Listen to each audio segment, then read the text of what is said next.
Escuchamos entonces a los hermanos Palmar en este palco zuliano por Metrópoli 103.9.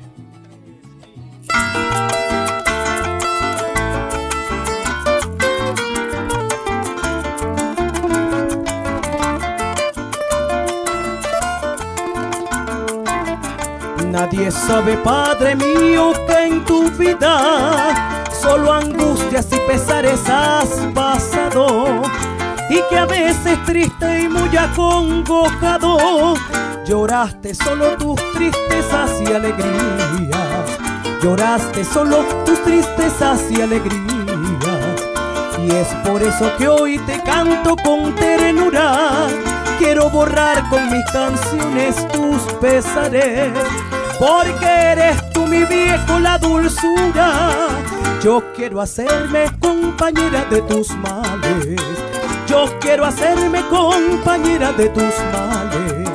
Ahora te canto y solo ruego a Dios que cuando mueras siempre a su lado estés, porque en la tierra poco fuiste feliz, sufriste tanto. Por eso quiero con mis canciones decirte todo lo que has sido. Un padre bueno, noble siempre y muy cumplidor. Dios te bendiga, viejo de mi corazón.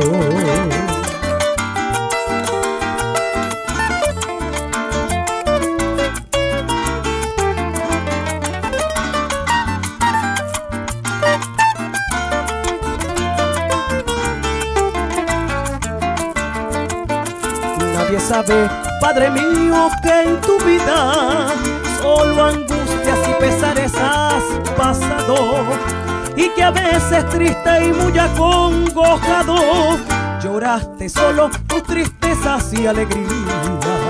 Lloraste solo tus tristezas y alegrías. Y es por eso que hoy te canto con ternura. Quiero borrar con mis canciones tus pesares, porque eres tú, mi viejo, la dulzura. Yo quiero hacerme compañera de tus males. Yo quiero hacerme compañera de tus males. Ahora te canto y solo ruego a Dios que cuando mueras siempre a su lado estés, porque en la tierra poco fuiste feliz, sufriste tanto. Por eso quiero con mis canciones decirte todo lo que has sido. Un padre bueno, noble siempre y muy cumplidor.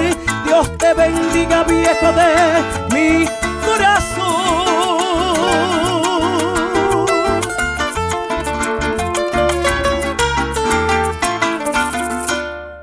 Metrópolis 103.9. ¿Y tú qué prefieres? Lo tiene todo. El Escaparate, el espacio para resaltar todo lo que lleva el sello hecho en el Zulia.